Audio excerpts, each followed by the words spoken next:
Nagaaniif araarrii ayyaanni jaalalli waaqayyoo isiniif haa guddatu kabajamuuf jaalatamuu kan taatanii Eelsaatuuf jalatti kan argamtan maatii Eelsaa kan taatan akkasumas immoo haara gara Eelsaatuubitti kan dhuftanii akkam jirtu nagaa keessanii annagaa kooti galata waaqayyoo baga nagaa jiraattanii arra yaada ammoo miidiyaa kanatti torbee kana deemaaru irratti waan anatti dhagame akka Eelsaatuubitti anis immoo yaada sanarraa dubbachuuf dhufee duraan dursee gara Eelsaatuubitti haaraa kan dhuftanii like subscribe gochuudhaan maatii koo ta'a akkasumas immoo yaada qabdan karaa gadiitti ammoo koomentii barreessuudhaan na jajjabeessaa wal bira haa dhaabbannu isiniin jedha.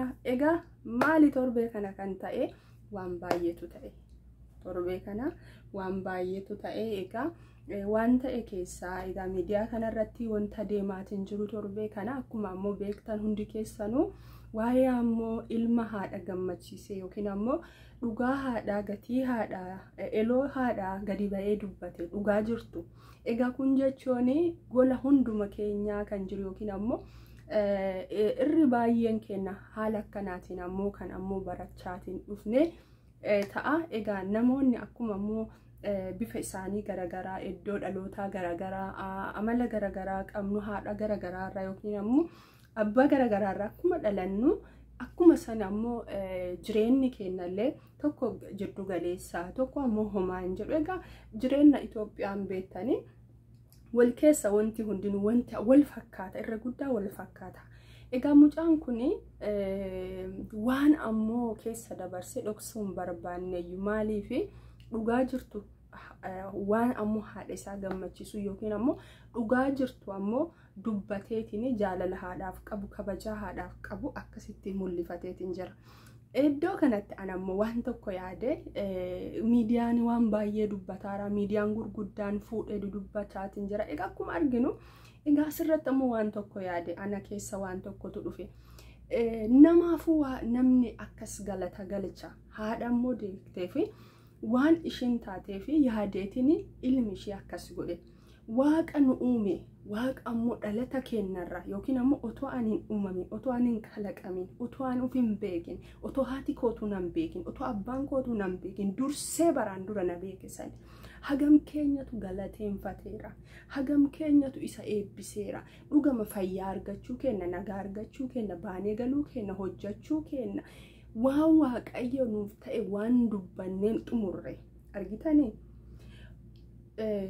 mucaani waan haati taatee fi baay'ee jechaatiin ture waan namaatu argitanii waan waaqni nu ta'e wanta baay'ee garaa keenya keessaan dhumanne jireenya keenyatti dubbanneen xumurre yeroo namni nurraa fu'amu kan nurraan fu'amne yeroo firri nu biraafu kan nu biraan hafne yeroo ammoo jaalalloon ammoo jijjiiramu kan nurraan jijjiiramne yeroo makamuu kan nu wajjin ta'e hagam keenyatu uumaa keenya galateeffateera kan jedhu keessa koo dhufeetiin dhugaa ufuma kootti waaqayyo galanni si haa ga'u hagam naaf taate wanna waaqayyo naaf ta'e tarreesseen xumuruu haa ta'u garuu hamma sammuun kiyya qaabbate yookiin ammoo yaadatetti galanni siif haa ta'u. Maal barbaada waaqayyo fakkeenyaaf mucaan kun utoo haadha kana utoo hojii qabatee wanta tokko goggodheetiin manatti ijaaree maal godhe jijjiiruun yaadaa ta'a.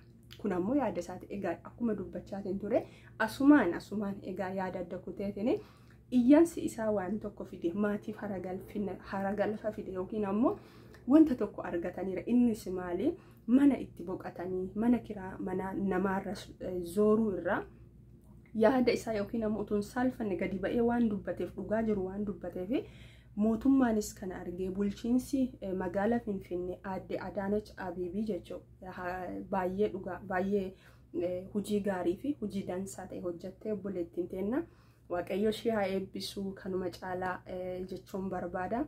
Isa kana qofaa miti waan baay'ee torbee kana gochaatiin jirti nuuf gala kagaluuf hin gala waan ta'eef gooftaan ammallee wajjin haa ta'u ani karaa kootiin baay'een jaalladhaani baay'een kabajaani cimtuu intalaa murkattuu intalaa duubatti tan hin deebine waan jetteef ammoo ijuma saaxxeetiin kan dubbattu jechuun nagaa fayyaa wajjin umurii dheeraa isiif jedha.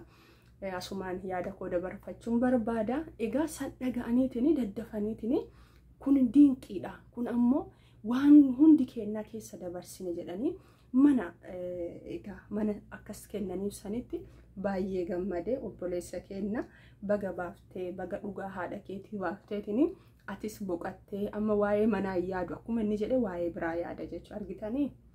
Innaa kanarratti maal jechuun barbaada waa waaqayyo nuuf godhe utoo ammoo isa galateeffannee waa meeqatu nuuf ta'a. Nu'u waan hanqateef ammoo yookiin ammoo waan ammoo naan guunneef waan natti hirrateef boo'a yookiin ammoo maaliif kun akka ta'uu dide, maaliif kun akkana ta'uu dide, maaliif sun akkas ta'uu dide jenna. Haa ta'u garuu wanta nuuf ta'etti, wanta ammoo argannetti, wanta ammoo nu harka jirutti utoo galateeffannee waa meeqatu nuuf ta'a. An kanarratti dhugaa waan kana yaade wanna waaqayyo naaf ta'e, wanta waaqayyo naaf godhe san irratti otoo galateeffadhee wanti biraa dabalata. Maaliif akkuma ammoo macaafni qulqulluun jedhu duraan dursa mootummaa waaqayyoo barbaada kun hundinuu isiniif dabalama. Duraan dursinee yoo waaqayyoon galateeffanne, duraan dursinee yoo ammoo waa'ee isaa dubbanne, duraan dursinee ammoo gochaa isaa, oolmaa isaa waan inni nuuf ta'eef galanni si haa ga'u yoo jenneetiin jenne wanti biraa salphatti nuuf dabalama. Ilame akka salphatti mee uumaan goone quraanuma ishiin baadhattu sanii ummanni halaalu an kanaan baradhe, an kanaan guddadhe, an kanaan dabarse, dirriin kiyya arraa, eebbifamuun kiyya arraa, waaniin kun uffachuun anan barbaachisu siif barbaachise. Nus ammoo galata namaaf yookiin galata ammoo namaafuu nama jasaa nuuf ta'eef akkas yoo kagalchinu ta'e waaqa ammoo nu uumeef, waaqa nu tikseef, waaqa fayyaa nuuf kenneef, waaqa ammoo araaraan nu laaleef, waaqa ammoo eegumsa nuuf godheef, waaqa ammoo nu jaallateef, waaqa ammoo tokkicha ilma isaa san dabarsee addunyaa guutuudhaaf kenneef galatni siif haa ta'u jennee hagam keenyatu guyyaa guyyatti jajanna. Guyyaa guyyatti balleessaa meeqa hojjechaa oolla, cubbuu meeqa hojjechaa oolla, waa meeqa yaadaa oolla, waa meeqa gochaa oolla. Innaa kana walitti qabnee kaanee waaqayyo galanni si haa ga'u, wanti biraa hafu galanni siif haa ga'u. Waan biraa narraan barbaadu waaqayyo, waan biraa sirraan barbaadu. Maaliif jennaani laftiniif samiin kan isaati, warqeen kan isaati, birriin kan isaati, nahaasii wanti arginu kun hundinuu wanti lafarratti kun nu'utti waan gaarii yookiin ammoo waan ammoo ulfaata fakkaatu hundinuu kan isaati, harka isaa jira. Harka isaa sanii fudhachuuf maaltu na barbaachisa? Galateeffachuutu na barbaachisa. Akka amantuu takkatti jechuudha. Galateeffachuu nu barbaachisa. Kanaafuu waan rabbi nuuf kenne, waan waaqayyo nuuf kenne, ija nuuf kenneera, ija kanatti galanni si haa ga'u.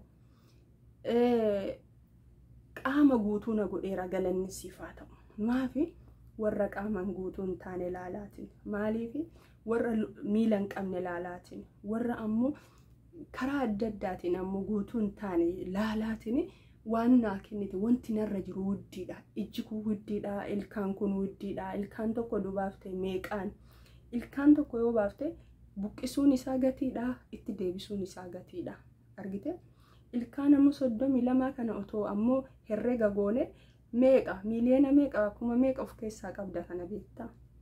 Ijji kun innaa waan waaqayyo nuuf godhe fayyaa waaqayyo utuu fuulli kiyya kun wanta tokko oduu baay'eetti isa yaaluuf waan meeqa godha. Otoo ammoo yookiin ammoo harki kiyya wanta tokko ta'eetiin jedhe harka kana yaaluuf waan meeqa godha.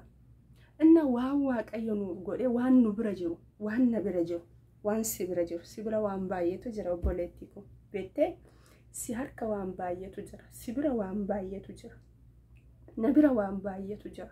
Wanti waaqayyoon na galateeffachiisu, wanti waaqayyoon na eebbisiisu, wanti waaqayyoon hennaa mara galateeffadhee akkan xumurre na goosisu waan baay'eetu na bira jira, waan baay'eetu si bira jira. Kanaafuu haa galateeffannu waaqayyoon. Wanta ammoo hirratee, wanta ammoo hin guunne, wanta ammoo yookiin ammoo yeroo isaatti ta'u saniif jenneetini dhiphachuu irra isa nuuf ta'eef guyyaa irraa kana naaf kennite galanni si haa ga'u. Maaliif kaleessa kan jira adda kan hin jirre jiru. Kanaaf arra ce'uu kennatti galateef akka ammoo namoota ammoo uumaa kenna beeku. Kanaaf ammoo galateeffachuu qabna yeroo hundumaa isinin jedha. Egaa ani wanti walitti kompar godheetiin keessa kootti yookiin ammoo yaada koo keessatti dhufeetiin jedhe isa kana ani waaqayyoon hammam galateeffadheera baqa. Waaqayyo hammamnaa ta'eetiin jira. Waaqayyo maal na oolcheetiin jira. Waaqayyo akkamitti na jaallateetiin jira. Waaqayyo lubbuu isaa dabarsee na jaallate ilame. Dhiiga isaa qulqulluu dhangalaasee na jaallate. Kanaafi jaalala waaqayyo gaafa ofirratti bakkinu, abbummaa waaqayyo gaafa ofirratti bakkinu, nu wajjin ta'uu isaa gaafa ammoo ilaallu wanti lafaa homaa nutti hin fakkaatu iyyuu.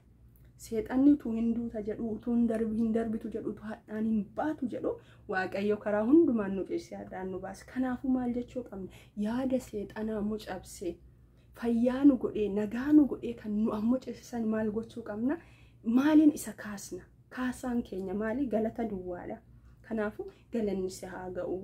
Maqaan kee haa eebbifamu. Situ na gargaare. Afaan beennuun amantaa qabnuun kan nama fayyisu waaqayyo duwwaadha. Eenyutu hirkateetii miti. Fakkeenyaaf kan alamii hundaaf du'eetiin jedhe Yesuus Kiristoos duwwaadha. Itti ammoo wanti fakkeessinu takkallee hin jiru.